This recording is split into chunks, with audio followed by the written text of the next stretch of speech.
Today on episode 83, I have a special treat for you guys. I'm chatting with Liam Auliciems and Scott Harding from Prac-E, an initiative to support beginning teachers through best-in-class digital media and in-person symposium events in Brisbane, Australia. We have a packed episode where Scott and Liam answer questions about how teachers should decide which schools to apply to, how to handle being a long-term substitute or starting in the middle of the year, how to deal with negative colleagues, and when it's time to switch schools. You're probably going to want to listen to this episode twice because they bring so much value and answers to your urgent questions. Welcome to the Teachers Need Teachers podcast, where we help new and beginning teachers navigate through those crazy first years of teaching so you can maintain your sanity and personal life. Here's your host, Kim Lepre. Welcome to the Teachers Need Teachers podcast, a proud member of the Education Podcast Network. I'm your host, Kim Lepre, and this is the podcast for new and beginning teachers who don't want to just survive those first few years, but actually thrive. I am so excited for you to hang out with me today. Thank you so much for being a listener, whether this is your first time or you're here every week. I have a fun and informative interview with Liam Auliciems and Scott Harding, the co-founders of Prac-E. I was originally in contact with Liam through our mutual respect for each other's work, since we both have a mission of helping new teachers. I was particularly impressed with their symposiums for new teachers that Scott and Liam will talk more about, as well as all of the tips and hacks they provide through different types of media. I really enjoy the videos they put out on Instagram and YouTube, so you guys should definitely check those out too. I'm Teresa Steger from the Principal PLN podcast, a proud member of the Education Podcast Network, just like the show you're listening to right now. The opinions expressed are those of the individual hosts. Make sure you check out all the other great podcasts at edupodcastnetwork.com. And get ready because the learning begins in 3, 2, 1.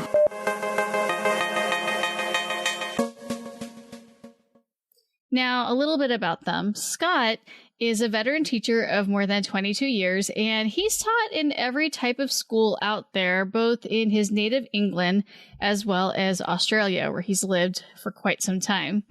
He's passionate about mentoring beginning teachers and gives us a lot of practical advice on this episode that I know you're going to find valuable. And Liam, who used to be one of Scott's students, is an education entrepreneur, academic researcher, registered teacher, and a post-grad master's student. His teaching experience ranges from being a residential tutor in a private school to volunteering to support some of Australia's lowest socioeconomic students. And you'll hear him go into that when we have our conversation. As the three of us get into the thick of it, you'll notice that there are a surprisingly large number of parallels between the problems we face here in the US with Australia. The same teacher shortages, the same frustrations with pre-service programs, the same concerns about the work environment and classroom management are there in two completely different continents across the ocean. Now, I won't make you wait any longer for this, so here's my interview with Liam and Scott. Thank you, Scott and Liam, for being on the podcast. I really appreciate you taking the time all the way from Australia. Thank you very much. We're very happy to be here. It's amazing. When we started off this idea a few years ago, the last thing we could ever have imagined that we would have enough sway to talk to someone in America live about our idea. So it's amazing. So thank you so much for having us. Yes, thank you. Well, now since you brought it up, how did you guys get started with Prac-E? Like the idea, the name, everything? Well, I actually taught Liam, of all things. Poor thing. He survived, which is nice.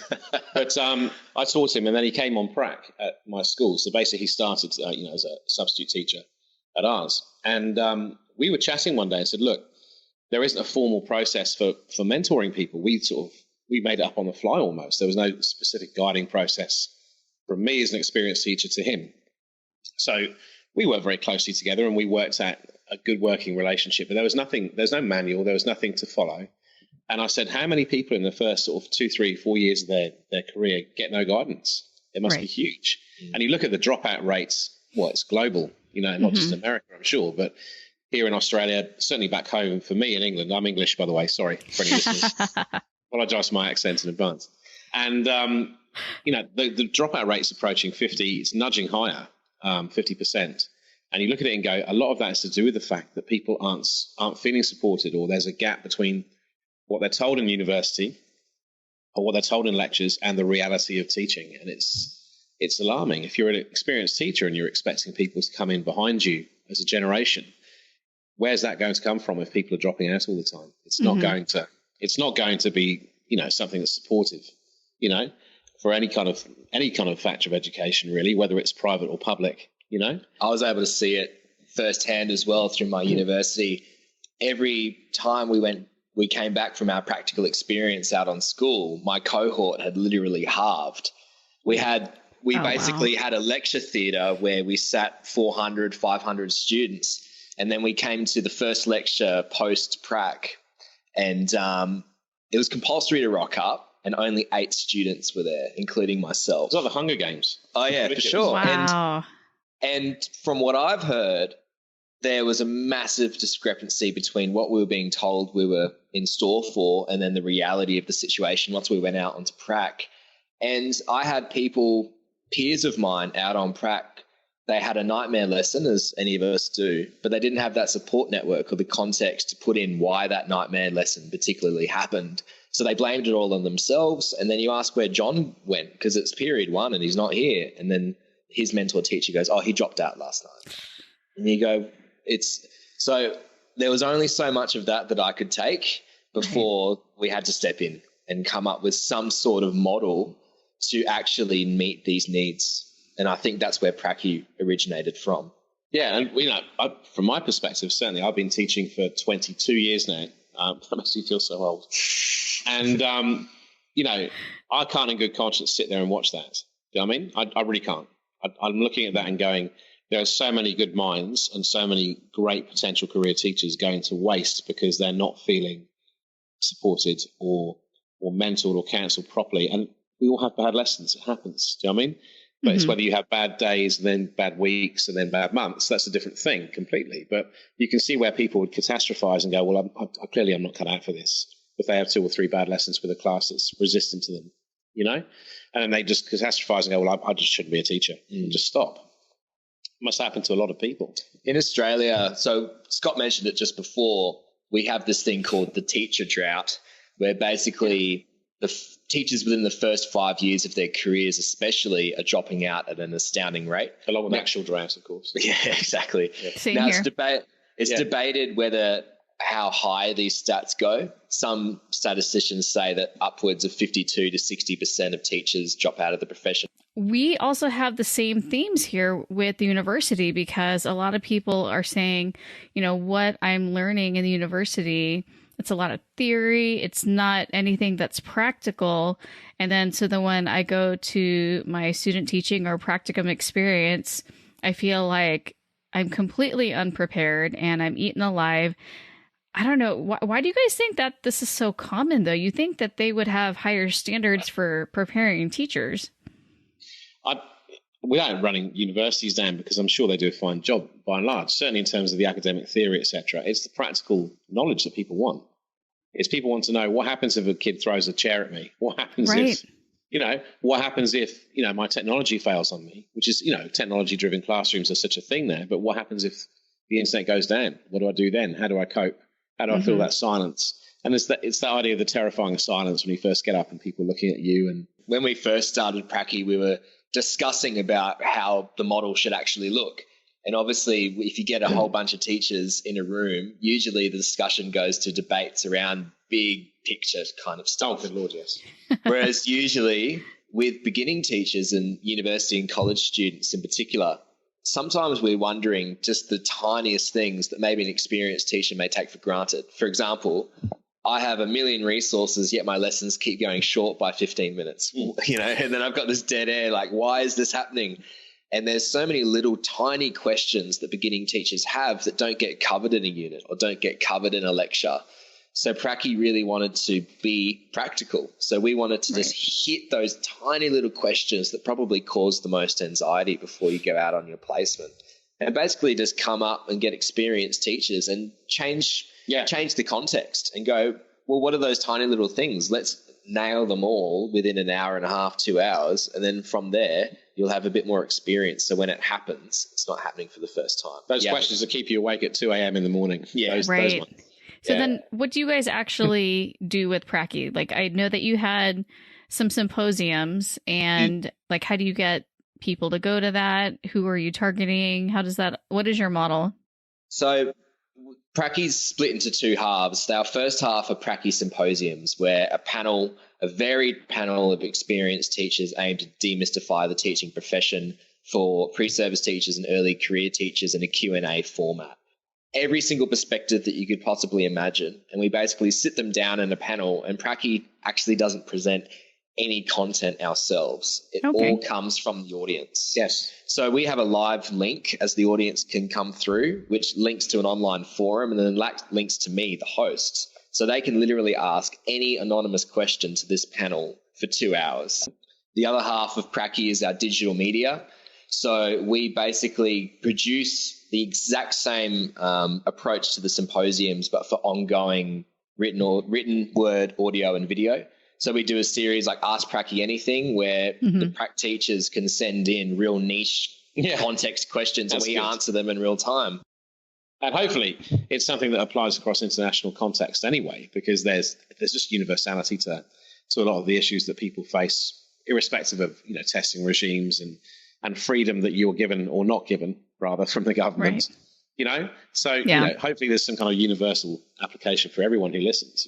What factors do you think a new teacher should consider when deciding whether or not they want to even apply for a school? I mean, do you recommend that a new teacher just take whatever job they can get?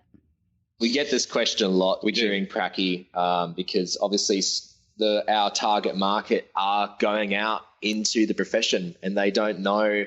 I mean, I've worked in some horrible places when I was a barista working in cafes. So I know the variance a workplace can have on everything, your mindset, your well-being. So it's a big issue for beginning teachers. They obviously want to find a school that they can succeed at. But the problem is that, like you said, how do you know what that is until you've landed the job? Well, you have to go in and you have to do due diligence, first of all, for where you're going into. That's the first thing. You've got to know and do your research. So if you do get a position and you accept one, you have to have researched it well beforehand. Do you know what I mean? So if you know you're going to be going into an area where there are challenges, you're at least ready for those challenges. And then your criteria may well be a little bit different as a result of that. Do you know what I mean? So for instance, within a low socioeconomic area, it might be attendance in your class. You're going, if 80, 90% of them are consistently coming to your class and, other statistics in the school are 50, 60%, you're doing well, And yes, it might be physically taxing on you. You might only last 2-3 years within that system before you feel you need a change. But what a way to start your career. You set yourself up so that anything that comes after that as a challenge is easy, right? Is easier. Is relatively, from a relative point of view, it's easier. And that's how to get through your first 5 years is to have those success criteria in your own mind as to what you wish to achieve. So do you think just go for it then? Just apply for school and see how the chips fall? I think so. I mean, at the end of the day, we all start somewhere. You know what I mean? We all start somewhere, and it might be something that you didn't expect to happens. Do you know what I mean? It might be you look at the school when you first come in and go, I'm not sure about this. And then 6 weeks later, you fall in love with it. And as a beginning teacher, there are a lot of things that you can do to flesh a school out and see what they're like. Yes. And also beginning that journey to deciding your own pedagogical views as well. I mean, when I started my degree, I'd just come out of kind of the more private independent sector, and that's personally where I thought that I was going to go. Yet through experience in those sectors, I thought, well, maybe not. Maybe I need to go do this. Maybe I need to go do that. So I think keep your options open and really ask yourself what you believe in with pedagogy. That may be done through further research or practical experience. There's a lot of things that you can do, such as, get your foot in the door volunteering at a school, tutor at a school, coach a sporting team, something along those lines. And then you can actually, because if you base all of your opinions about a school or a sector based on an advertising pamphlet, that's exactly what it is. It's a promotional pamphlet, and that may not be the reality of the situation. Everyone's got their makeup on. Oh, yeah, for sure. So get your foot in the door and actually have tangible solutions. And also that goes a long way to landing a job as well, rather than cold calling a school. If you can show that you volunteered your time working with that school and you like it, then that can go a long way towards getting a positive relationship with that school going forward, I think. You know, something that's really common for new teachers is they are just kind of desperate for something in terms of a job. And so they'll take a position like a long-term substitute position. Do you guys have that? So maybe someone will go on maternity leave or take sabbatical. Or maybe I'm taking over someone that actually left at the first semester and now the class is mine. So this is actually really common here.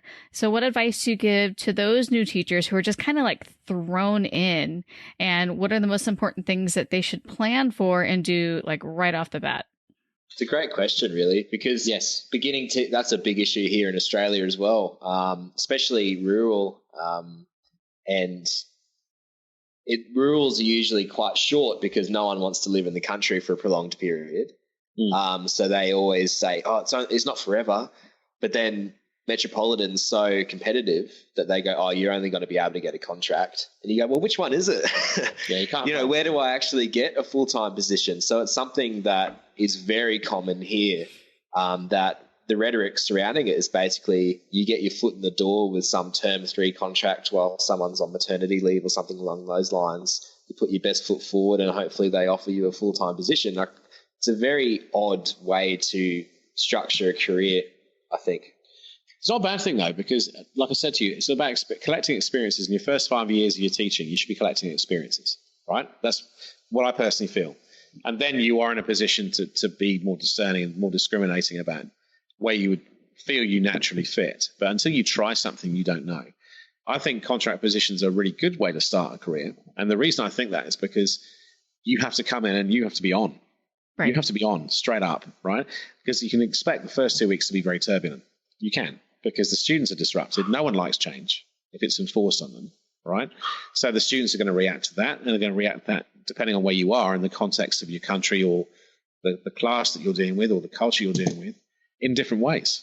But you need to be ready for that. And again, I come back to my consistency model. You go, well, that's happened. We draw a line. This is now my classroom. This is what we do. You know what I mean? And you have to enforce that line. I remember seeing that film Coach Carter. Remember Coach Carter? Yeah. And he comes in and the basketball team are really disruptive at the beginning. And he goes, these are my standards. And they laugh at him initially. And then they don't laugh at him when he starts to enforce those standards. You know what I mean? And over time, he makes a real point about those standards. And they become ingrained within him and they respond well to him. But it takes time. It takes a little bit of time. And for you are in a position there. If you think about it, it's a bit of a free hit.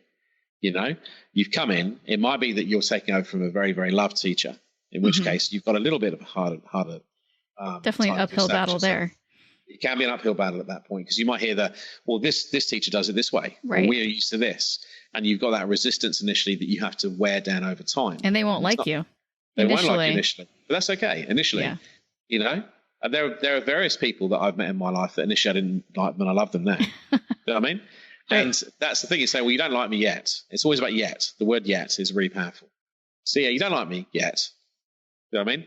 And you just leave it there and you just keep enforcing what you do. And eventually you'll find in 3 months, 6 months, that's a different picture. And it's having that long-term idea in your mind is that this isn't going to last forever. These first 2 weeks of turbulence won't last forever. It'll get better. And it's about you and what you can bring to the table. Not so much them, you. What can you do as an educator to bring things to life a little bit? What can you do that are different? What unique strengths do you have? What can they do those first 2 weeks, knowing that the kids are going to be disrespectful? They might not even know where the teacher left off. If it's a teacher that's a good teacher and they're just going on leave, hopefully they'll leave them lesson plans. But let's just say the teacher leaves and they just kind of have to pull everything together overnight. What are some suggestions so that, when new teachers are faced with bad classroom management or a bad classroom environment, it really wears them down. It makes them feel like failures. They don't want to do it anymore. How can we help them out in terms of like preparing them and teaching them these last minute classroom management type techniques?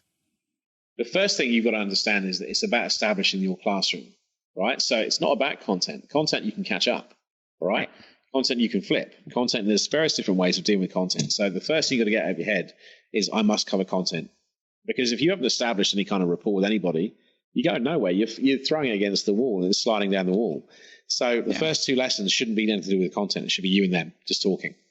The beginning teachers as well, I think you obviously want to put your best foot forward and succeed in the profession, but I think an unfortunate symptom of that is that beginning teachers usually overcomplicate things and overstress things and overwork and don't put in particular boundaries. So you're talking about that situation there, and I'm just thinking there's only so much you can control.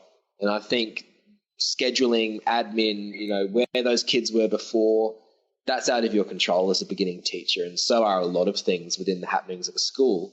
As Scott's saying, you can only control what happens within those four walls during those 45 minutes. Yeah. You may as well just focus on that and building rapport with that school and with that class, and then leave kind of what's going on with staffing and all those type of things and content and where they're going to get with the assessment and what were they doing before. I think you'll be awake all night if you worry too much about that. You should just focus on that. My job is that when those kids are in that classroom for that period of time, I'm teaching them. Now, Scott, you had touched before on how difficult it can be to teach in a more metropolitan schools, low socioeconomic. Sure. I'm sure where you're at, you also have those neighborhoods where there's a lot of crime. The students have witnessed a lot of hardship and maybe even experienced trauma.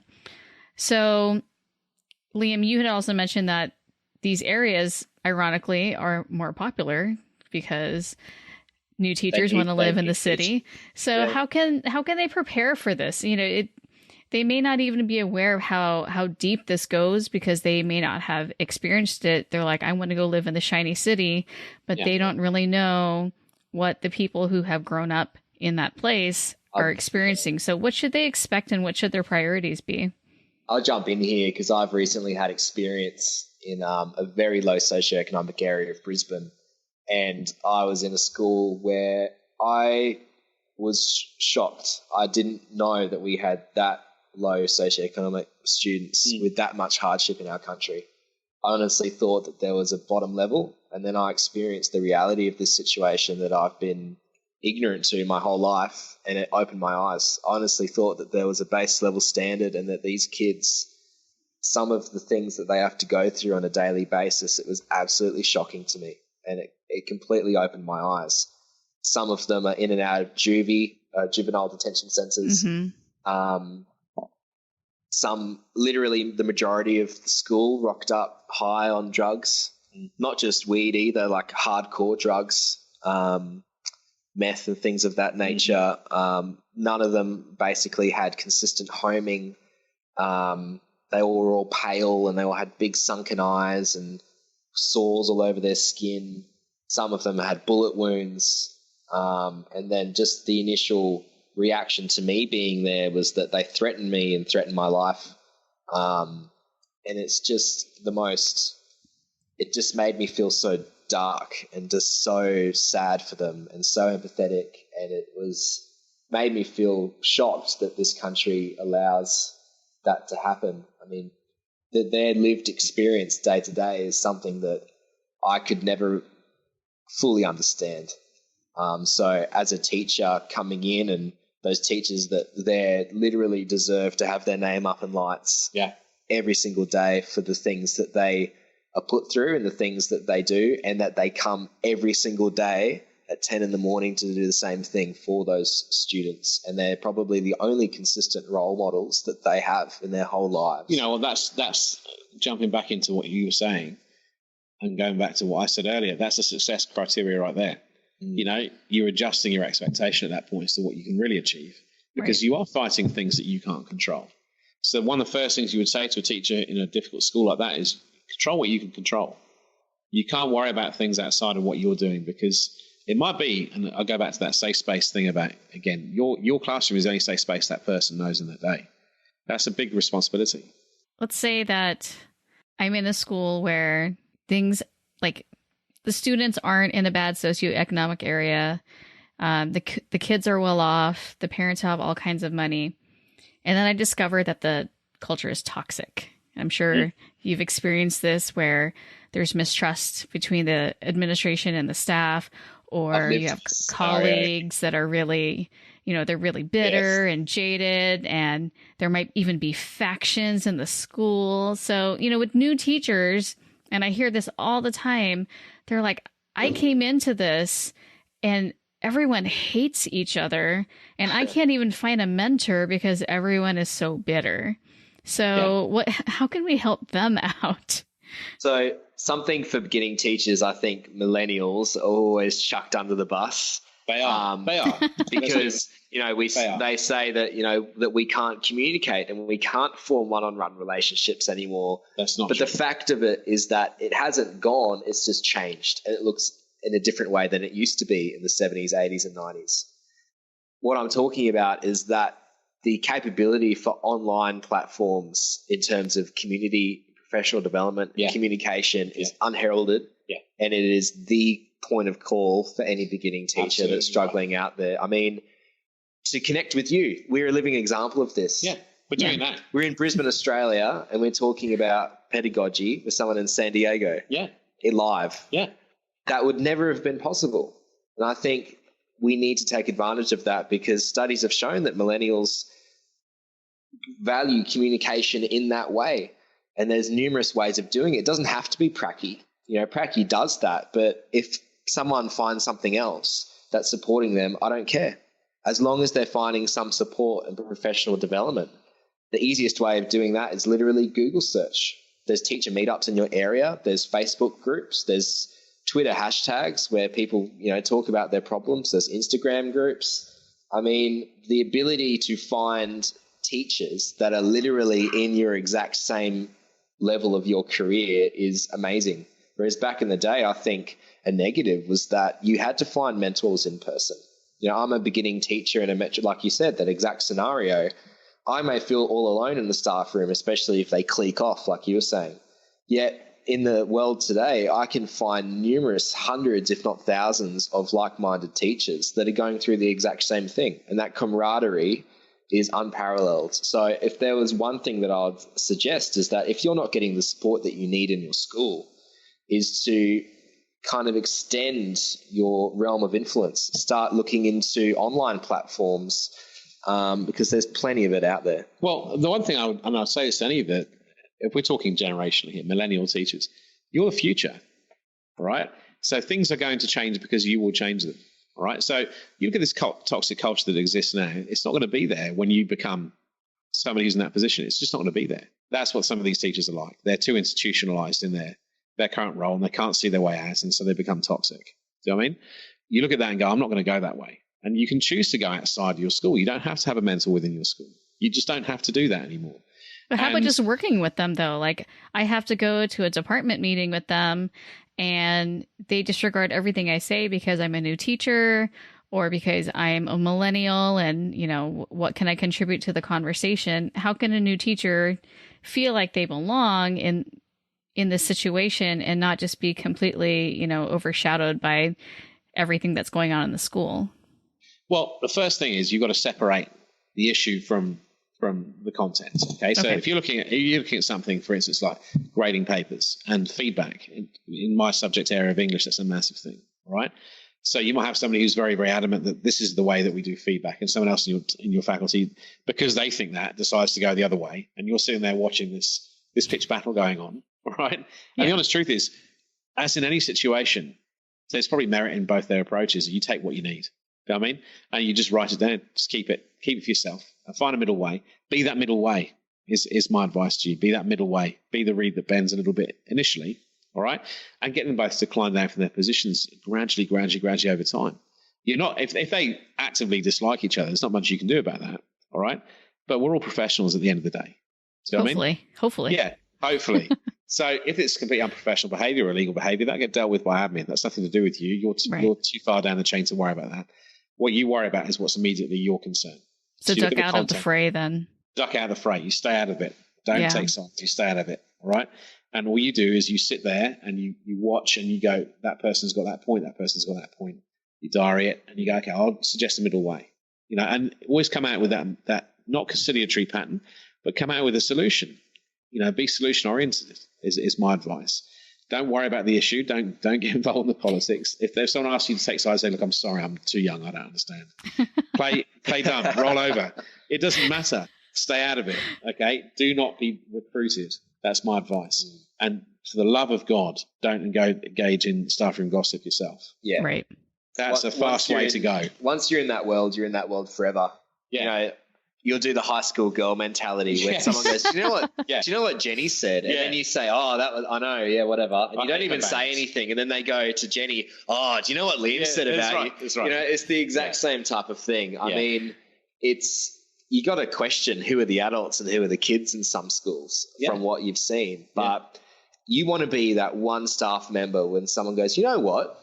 Liam's never said anything bad about him. They've got some really good ideas. Yeah, that's right. Yeah. I've never heard anyone say anything bad about him, or he's never said anything bad about anyone else. Yeah. If that means you have to get up and leave the room, so be it. Yeah. Find an excuse.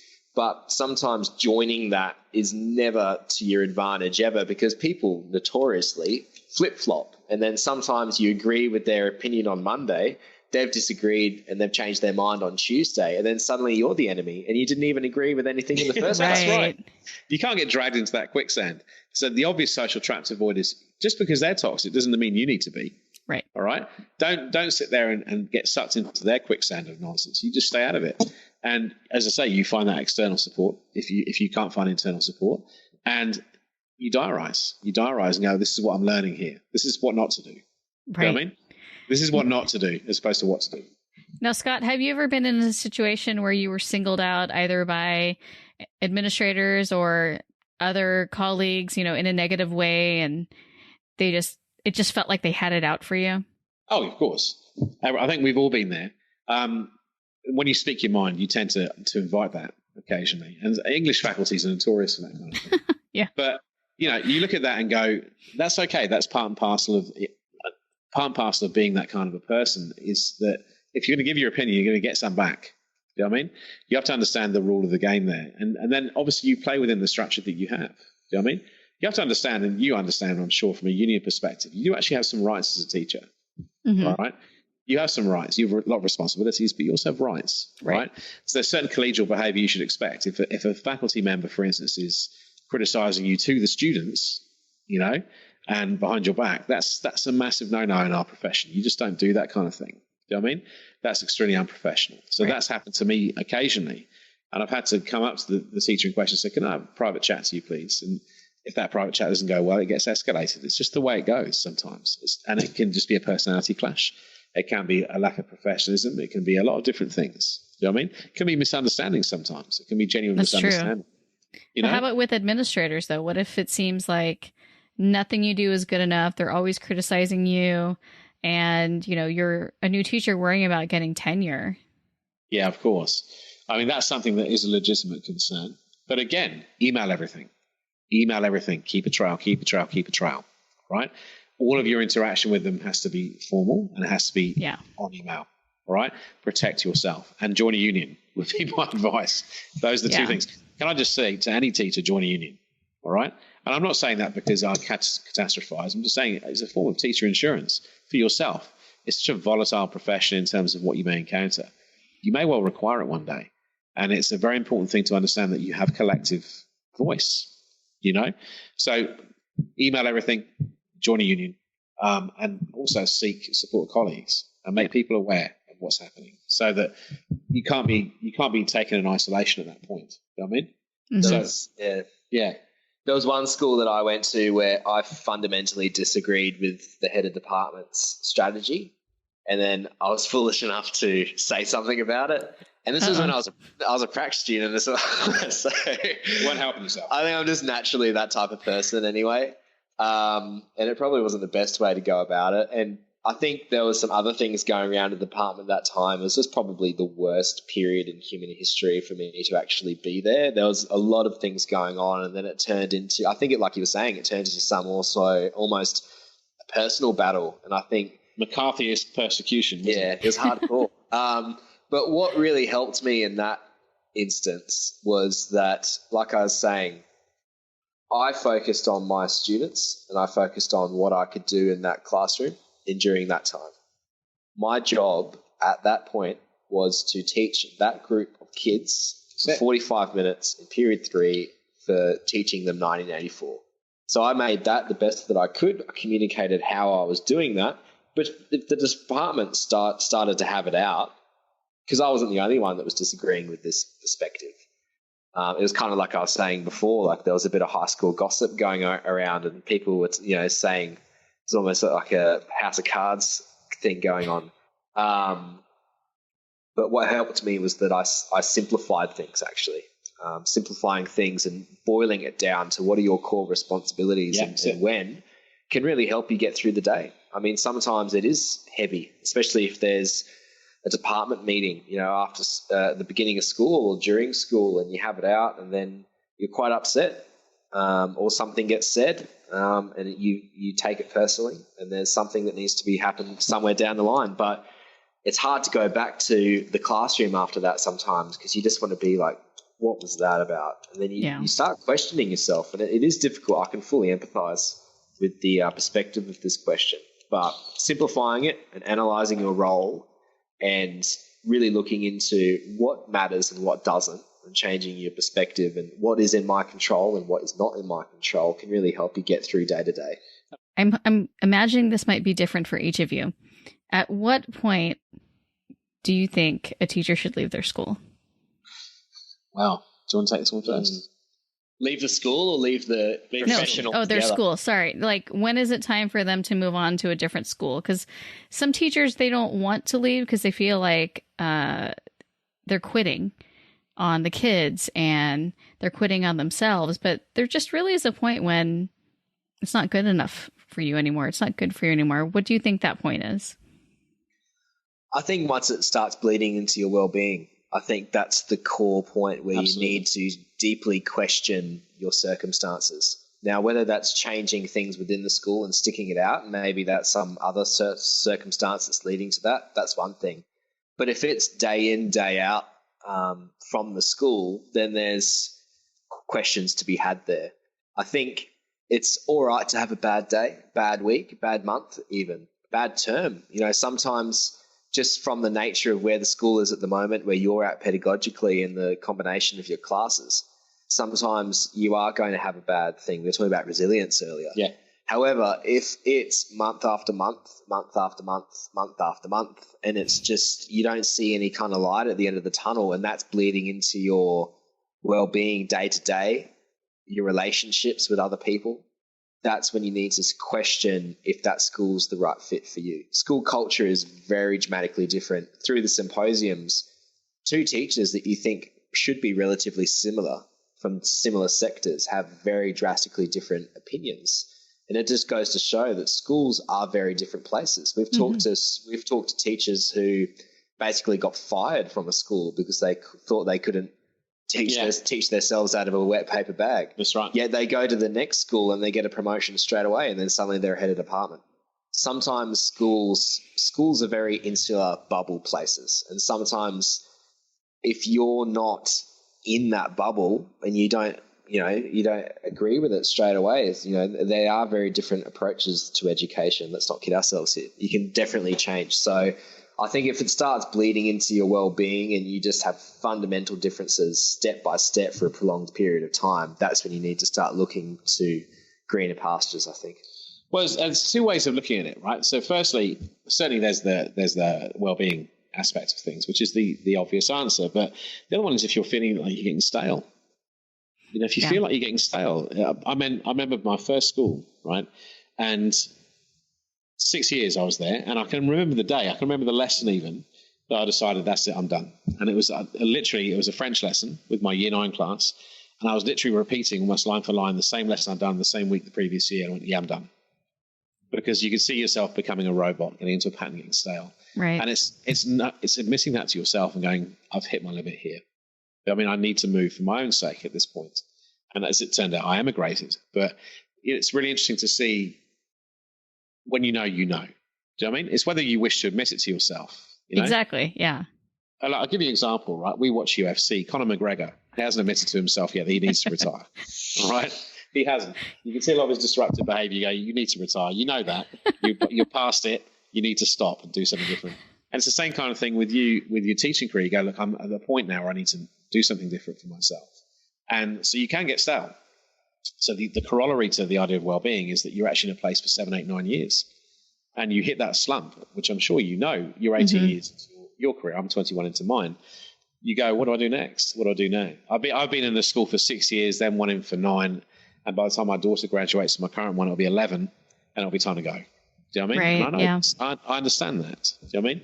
So being afraid of change is rather pointless because it's the only constant in life. And ironically, if you do move role, it can very often rejuvenate you anyway. So I'm curious with Prac-E, what's next for you guys? What do you have down the tube? It's been amazing to see how it grows. You know, I've had ventures before where you try and promote it and it just dies. Whereas this with Prac-E, the response has been absolutely amazing. And I think that it's real hit a gap in the market that this needed to be here. And I think it's a global issue as well, that advice for beginning teachers from the perspective of beginning teachers is very rare, and it gives us a unique voice that I think is refreshing. You know, if a beginning teacher literally saying, these are the practical things that helped me, perhaps they'll help you as well. I think it cuts through a lot of the discussion and it really gets to what works and what doesn't. And now we're really finding our feet from now on, and it's really going to explode from here. So we're going to be doing a new model where we're doing 4 symposiums a year, whereas before we were just kind of doing when and where we could. Whereas now we're actually getting a consistent model that I think is going to just extend the momentum, because we're getting cold calls from nobodies now. And whereas now it used to just be me in my little basement trying to get literally anything. How very Silence the Lambs. Can you please have me? Whereas now it's people coming to us. And I think that's been a massive difference. And I think it's just going to go strength to strength from there. And then obviously the videos and the audio will just, the production values will just extend from there. And then we're also going to be offering, we're going to be calling them Prac-E double downs, because something that we've found very interesting, Kim, is that after our symposiums end, no one leaves, because I think people are hesitant to ask niche questions. Yes, right. In an open forum. Everyone thinks, what's a general question I can bring to bring value to the whole room? Yeah. So they'll ask, well, have some, issues that can help everybody. But someone may want to know, I've got this one particular naughty boy in my grade 8, period 6 class. We're teaching Hamlet, and we've got Scott here who's an experienced English teacher. Now people are hesitant to ask that question because it's so specific that it wouldn't bring value to anyone else. So what we're going to be doing is offering that context now with Prac-E double downs, it's called. So we're going to have basically our own PD, where we're going to have the Prac-E team having a whole day conference. Basically, we're going to be giving that access that's never been given before. Yeah. We're going to be running, we're literally going to get principals in to do mock job interviews. Yeah. We're going to have Scott sit there, who's, taught and landed jobs in any type of school you could imagine, go through your CV and say if he would hire you or not and what you can do to change it. Yeah. It's going to be exactly the same ethos for symposiums, but it's going to be to a selected few, which will give us the opportunity to really go deep dive with these people. And I think that's going to bring a lot of value as well. So with the symposiums, with the double downs, we're going to be doing post-event kick-ons as well. So the panelists are going to be logging on to our platform post-event and doing like Ask Me Anythings through our online platform, because we get literally hundreds of questions, Kim, every single symposium, and we've only got a time to get to maybe 10, so there's a lot of demand, and at the moment we're not meeting that demand. So what's the next for Prac-E is we're going to be meeting that demand through a whole lot of things. Well, that's awesome. And so now I know that my listeners, because they're all brand new teachers, their interest is piqued. So where can they get a hold of you if they have questions? I think the best way to contact Prac-E is through our website. That's really the one-stop shop for everything that we do. We obviously diversify content, so our Instagram, our Twitter, our Facebook offers unique content to the way that you like. We have our Prac-E podcast as well, and the YouTube and LinkedIn. Basically, you can find Prac-E on any platform that you would like in the way that you most like to engage with content. The best way to connect with everything that we're doing is Prac-E, which is www.prac-e.com, which is PRAC-E. And that's the best way. Everything gets uploaded there, and that's kind of the one-stop shop native place where if you want anything to do with Prac-E, it'll be there. That's it. And so especially if they want to fly out for one of those symposiums, I'm sure. Oh, yeah, fantastic. Or maybe someone in America wants to fly us out. We'll go do something in the United States. Yeah. It'd be magnificent. But I just want to say that if beginning teachers are out there and they're interested in Prac-E, that I don't particularly want to promote Prac-E. I want to promote beginning teacher support platforms. It doesn't have to be Prac-E. If they want to find support, then I implore them it can be Prac-E, then we'll be there if they want to connect with us. But if they need something specific, to look into Facebook groups, Twitter, and just engage in the community. And we can help with that, and don't be afraid to ask questions. I know sometimes it's such an odd thing to feel like if that was in person, you wouldn't just rock up to a group of friends and start asking them questions. But online support platforms offer that way that no one's ever communicated with before, and I see it bringing value to beginning teachers every day. It can be Prac-E, it could be not, but I feel if you are not feeling 100% about where you are pedagogically, to reach out online and see and engage with the community. Absolutely. Well, thank you too for being on the podcast. I really, really appreciate it. Oh, it's a pleasure. Oh, thank you so much. I'm sure you guys could tell that I had a great time talking to Scott and Liam. And don't you guys wish we had something like Prac-E out here? I mean, I do my best with this podcast to provide you with as much knowledge as I can, but those symposiums sound amazing. I feel like I need to start saving up so that I can head down there and witness it myself. So here are my key takeaways from our conversation. First, don't get too hung up on where your first teaching job will be. Liam had mentioned that there are ways to research a school and find out if it's a good fit, but Scott then insisted that you should just apply anywhere and see what happens. You just might end up loving it, or vice versa. A school that you thought was your dream school could be terrible. If you go in with an open mind and without too many expectations, you're less likely to be disappointed. Next, and similar to this first point, a lot of younger teachers want to live in the big city and teach in more metropolitan areas, but with that comes a unique set of challenges. Scott and Liam gave tips on how to prepare yourself for that and temper your expectations, and realize that there are trade-offs regardless of which area you teach in. Finally, we spent a good amount of time talking about school culture and how to deal with toxicity. Both Liam and Scott recommend keeping your head down and staying out of the gossip. And if you can't find positive role models at your school, then reach out to online like-minded teachers. You can definitely find support where you need it in online spaces. I really want to thank Scott and Liam for being such awesome guests on the podcast. And if you want to connect with them and learn more about Prac-E, I have links for you in the show notes. And if you enjoyed this and other episodes, please subscribe to the show and share it with your teacher besties so that they can benefit from it too. Thanks again for hanging out with me today, and have a fabulous week. Thanks for listening to the Teachers Need Teachers podcast. Love this episode? Head over to Apple Podcast or Google Play to subscribe, rate, and leave a review.